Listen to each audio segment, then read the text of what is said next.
দাড়ি পাল্লায় ভোট দিলে জান্নাত যাওয়া যাবে। বলছে আপনারা শুনছেন, ধানের শীষ একমাত্র আলিমের হাতেই নিরাপদ। তাই আমিনুল ইসলাম খান আলিম সাহেবকে ধানের শীষ প্রতীক দিয়ে আপনাদের সেবা করার জন্য পাঠিয়ে দিয়েছেন। আপনাদের দায়িত্ব কর্তব্য কি বলেন? আপনাদের দায়িত্ব কর্তব্য হচ্ছে তারেক সাহেব যেমন আলিম ভাইকে ধানের শীষ প্রতীক দিয়ে আপনাদেরকে সেবা করার জন্য পাঠিয়ে দিয়েছেন, সেই সেবার সুযোগ করে দেওয়ার জন্য প্রত্যেককে 12 তারিখে সকালে ফজর নামাজ পড়ে প্রত্যেকে ধানের শীষে ভোট দিবেন। সেবার দায়িত্ব করছি সকলে জমা দেবো। আলিম ভাইয়ের আগমন, পক্ষ থেকে শুভেচ্ছা, পক্ষ থেকে আলিম ভাইয়ের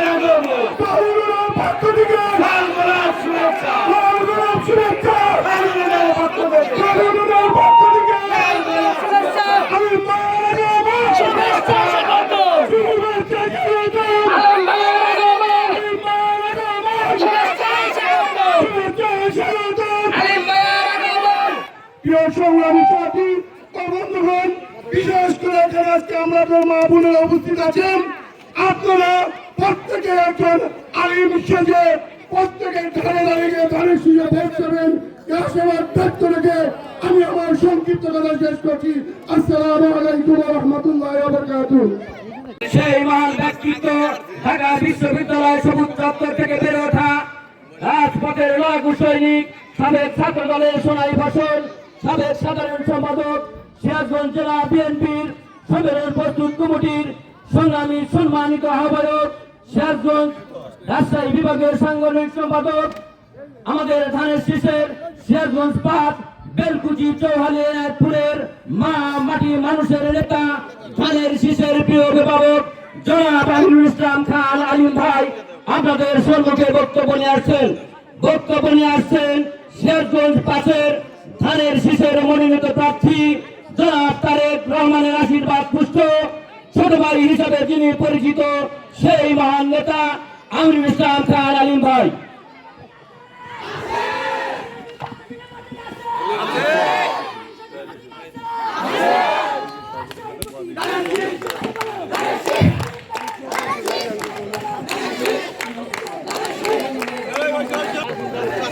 বিসমিল্লাহির রহমানির রহিম। আগামী 13 জাতীয় সংসদ নির্বাচন, সেই নির্বাচনে ধানের শীষের পক্ষে ভোট প্রার্থনা সভার আজকের আয়োজনের সম্মানিত সভাপতি আপনাদের আমাদের সকলের প্রিয় মুরব্বী ফজল মোদ্দার সাহেব, উপস্থিত আছেন এনায়তপুর থানা বিএনপির সম্মানিত নেতৃবৃন্দ, থানা বিএনপির সাবেক সদস্য সচিব মঞ্জু সিকদার এবং থানা বিএনপির সাবেক সাংগঠনিক সম্পাদক অত্যন্ত বুদ্ধিমান কৌশলী নেতা জনাব আব্দুল খালেক সহ অন্যান্য সংগঠনের নেতৃবৃন্দ, যুবদল, স্বেচ্ছাসেবক দলের নেতৃবৃন্দ, আর আমার সামনে 1 নম্বর ওয়ার্ডের আমার অত্যন্ত শ্রদ্ধাভাজন প্রাণ প্রিয় মুরব্বীগণ, সমবয়সী ভাইরা, ছোট ভাইরা এবং আমার অসংখ্য মা বোনেরা, সবাইকে জানাই সালাম। আসসালামু আলাইকুম। ওয়ালাইকুম আসসালাম। দীর্ঘ 17 বছর পরে আমি আজকে আপনাদের কাঠ গড়ায় দাঁড়িয়েছি দুটি কথা বলার জন্য। এই 17 বছর কেন আমি আপনাদের কাছে আসি, কেন আপনাদের সাথে আমার মিশার সুযোগ হয়, কেন আপনাদের সাথে আমি পরিচিত নই, কেন আপনাদের সাথে আমার ঘনিষ্ঠ সম্পর্ক নেই, তাই না? আপনারা আমার মুরব্বী, আপনারা আমার অভিভাবক, আপনারা আমার ভোটার, আপনারা আমার এলাকার মানুষ। এই 17 বছর পালিয়ে বেরিয়েছি। প্রতিদিন 100-র মতো মামলা ছিল, সপ্তাহে 5 দিন কোর্টে হাজিরা দিতে হতো। প্রতি সপ্তাহে প্রতিদিনে, যার কারণে এবং এই বেলকুচি চৌহালি এনায়তপুরে, বিশেষ করে বেলকুচি থেকে এই এনায়তপুরে যে আসবো, রাস্তায় রাস্তায় ব্যারিকেড ছিল, একদিকে সন্ত্রাসীদের আর একদিকে প্রশাসনের। আমি অনেক সময় আসার চেষ্টা করেছি, কিন্তু পথের মধ্যে প্রশাসন বাধার সৃষ্টি করত, সন্ত্রাসীরা বাধার সৃষ্টি করত। আমি একদিন আপনাদের এলাকার আমার নেতা, আমার গ্রুপে সাধারণ খান সাহেবের নামাজে জানাজায় এসেছিলাম। নামাজে জানাজায় ফেরার সময়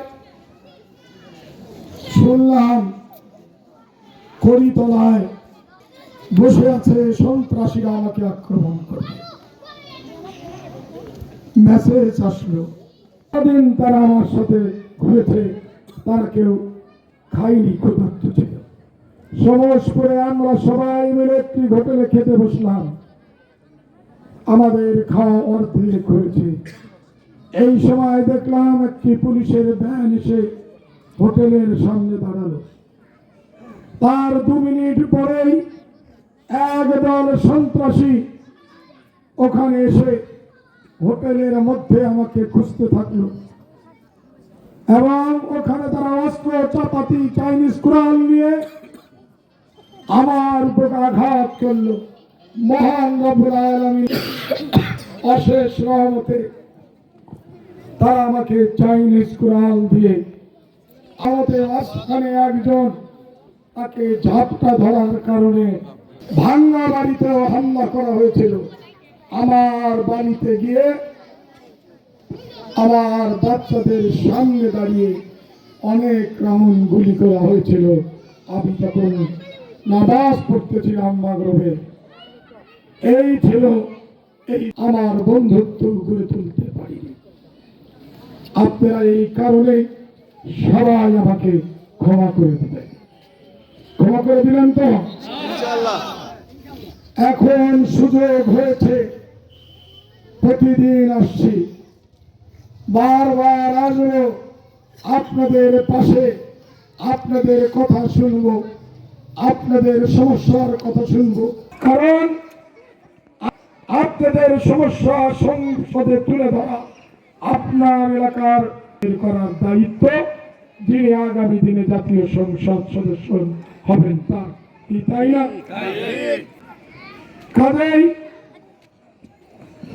আপনাদের সমস্যা কি এটা আমার জানা দরকার।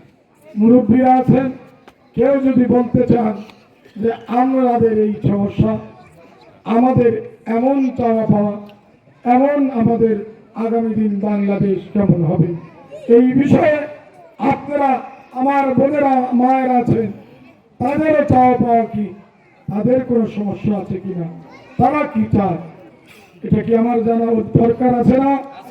কারণ আপনাদের সমস্যা যদি আমি না জানি তাহলে সমাধানটা করব। এই কারণে আমি মুরব্বীদের বলবো, আমার মা বোনদের বলবো, আপনারা যদি আপনাদের সমস্যাগুলো তুলে ধরেন, তাহলে আর আমি যদি আগামী দিনে আপনাদের প্রতিনিধি হই। বলবেন কি আপনাদের কিছু আবেদন নিবেদন আছে?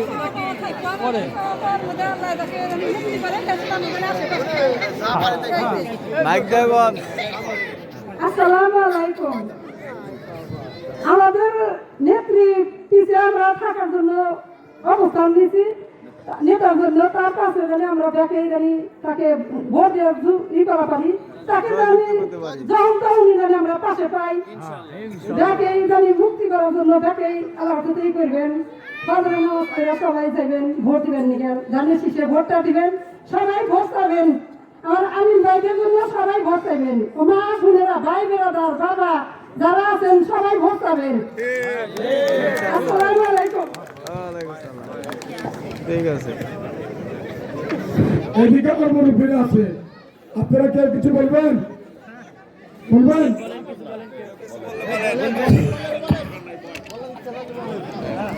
আমি আপনাদেরকে জানাতে এসেছি কেন আপনারা বিএনপিকে আগামীতে ভোট দিবেন, কেন ধানের শীষে ভোট দিবেন, সেই কথাটা বলার জন্য এসেছি। বিএনপি যদি রাষ্ট্র ক্ষমতায় যায় তাহলে আমার কৃষক ভাইদের কি করবে? কারণ কৃষক বাঁচলেই দেশ বাঁচবে। বাংলাদেশ কৃষি প্রধান দেশ, তাই না? কৃষকের উন্নতি মানে দেশের উন্নতি। এই অবদানকার জিয়াউর রহমান জিয়াউর রহমানের মার্কা কি? ধানের শীষ। জিয়াউর রহমানের মার্কা মনে থাকবে তো? জিয়াউর রহমানের মার্কা। হ্যাঁ অবশ্যই। আসেন, তো এই আজকে 4 কোটি মানুষ গার্মেন্টসে চাকরি করে না? হ্যাঁ এই 4 কোটি মানুষের ভরণ পোষণ সবকিছু নির্ভর করে। সৌদি আরবের মানুষ ভেবেছিল জিয়াউর রহমান গরিব দেশের প্রেসিডেন্ট, হয়তো কিছু জাকাত নেওয়ার জন্য এসেছে। তো জিয়াউর রহমান তেমনি প্রস্তাব দিয়েছিলেন যে তোমার দেশের জন্য আমি কিছু জাকাত বরাদ্দ করি, আমাদের ফান্ডে জাকাত আছে। জিয়াউর রহমান সেদিন মাথা উঁচু করে বলেছিলেন আমরা জাকাত খেতে চাই না, আমরা কাজ করে খেতে চাই। আপনার দেশে কাজ করার মানুষ নাই, শ্রমিক নাই, কিন্তু কাজ আছে। আর আমার দেশে কাজ করার মানুষ আছে, কাজ নাই। আপনি কাজ দেন। আমার দেশের মানুষ জাকাত খাবে না, আমার দেশের মানুষ পরিশ্রম করে হালাল ইনকাম করে হালাল রুজি করবে। আপনি কাজের ব্যবস্থা করে দেন। সেই দিন সৌদি আরব জিয়াউর রহমানের মার্কা কি? ধানের শীষ। আসেন, ওই পিছনে আমার মা বোনেরা আছে। আপনারা বিশ্বাস করেন, হাত তুলে একটু দেখান। তারেক রহমান, ধন্যবাদ। তারেক রহমান আগামীতে প্রধানমন্ত্রী হবে। তাহলে তারেক রহমান প্রধানমন্ত্রী হলে বাবা কৃষি ক্ষেত্রে বিপ্লব করেছে, ম্যান পাওয়ার রপ্তানি করে ব্যবস্থা করেছে, গার্মেন্টস শিল্প স্থাপন করেছে। আগামী দিনে যদি বিএনপি ক্ষমতায় যায়, কৃষক ভাইদের একটা কৃষি কার্ড দিবে। সেই কৃষি কার্ডের মাধ্যমে কৃষকরা তার যার যে পরিমাণ জমি আছে সেই জমি চাষ করার জন্য বিনামূল্যে সার পাবে, এটা করবে। আর মা বোনদের জন্য কি করবেন? একটি করে ফ্যামিলি কার্ড দিবেন। প্রত্যেক পরিবার একটি করে ফ্যামিলি কার্ড পাবে। প্রত্যেক পরিবারের যিনি কর্তা তার নামে একটি ফ্যামিলি কার্ড দেওয়া হবে। সেই ফ্যামিলি কার্ডের মাধ্যমে সে প্রতি মাসে 2,500 থেকে 3,000 টাকা ভাতা পাবে। আর কি হলে আমাদের যত মসজিদ আছে সকল মসজিদের ইমাম, খতিব এবং মুয়াজ্জিনদের সরকার থেকে ভাতা দিবে এবং রাষ্ট্রীয় মর্যাদা দিবে। আমাদের মা বোনদের সকলকেই ধানের শীষে ভোট দিতে হবে। আর 1 মিনিট কথা বলবো। একটি দল সবাই নামাজ পড়ার জন্য রেডি হচ্ছে। একটি দল বলে দাঁড়িপাল্লায় ভোট দিলে জান্নাত যাওয়া যাবে। বলছে, আপনারা শুনছেন? তাহলে দাঁড়িপাল্লায় ভোট দিবেন, যদি জান্নাত পাওয়া যায় তাহলে নামাজ পড়ার জন্য অস্থির কেন? খালি 12 তারিখে একটা ভোট দিবেন, জান্নাতে চলে যাবেন নাকি? তাহলে নামাজ পড়ার দরকার নাই আছে? এই কথাকে আপনারা বিশ্বাস করেন?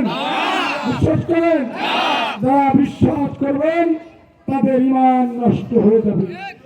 মা বোনদের বেশি করে বলি, একদল বোরকা পরা মহিলা আসবে, সুন্দর সুন্দর কথা বলবে, লাস্টে বলবে কোরআন, ছোট্ট একটা কোরআন শরীফ নিয়ে আসবে, বলবে হাত রেখে বলবে একটা দাঁড়িপাল্লায় ভোট দিয়ে জান্নাত যাওয়া যাবে। দাঁড়িপাল্লায় ভোট দিলে যদি জান্নাত যাওয়া যেত তাহলে নামাজ, রোজা, কলেমা, হজ, যাকাত কোনো কিছুর দরকার হতো না। কিন্তু যারা এটা বলে তারা মুনাফিক। আমি মা বোনদের এবং আপনাদেরকে বলবো, মুনাফিক থেকে সাবধান থাকবেন। নামাজ পড়তে হবে, বক্তব্য দিব না, আমি শুধু এইটুকু বলবো, কথা দিলেন? আমি আপনাদের কথা দিলাম, আমি আপনাদের যদি পাশে থাকার সুযোগ পাই এই অঞ্চলে গ্যাস লাইন সংযোগ দেব। আর আপনারা যদি চান, এটা আমার চাওয়া, আপনারা চান কিনা জানি না, যদি আপনারা চান আমরা এই ইনায়তপুরকে একটি মডেল পৌরসভায় রূপায়ণ করতে তাহলে আমরা যেন আধুনিক সকল সুযোগ সুবিধা প্রাপ্ত। 12 তারিখে জিয়াউর রহমানের মার্কা ধানের শীষ, খালেদা জিয়ার মার্কা ধানের শীষ, তারেক রহমানের মার্কা, আমিরুল ইসলাম খান আলিমের মার্কা, আপনার সবাই ধানের শীষে ভোট দেবেন ইনশাআল্লাহ। ভালো থাকেন, ধন্যবাদ দেন, আমার জন্য দোয়া করেন, আমি আপনাদের জন্য দোয়া করবো। মহান রব্বুল আলামিন আমাকে যেন আপনাদের সাথে থেকে আপনাদের বিপদে আপদে পাশে থাকার সুযোগ দিন।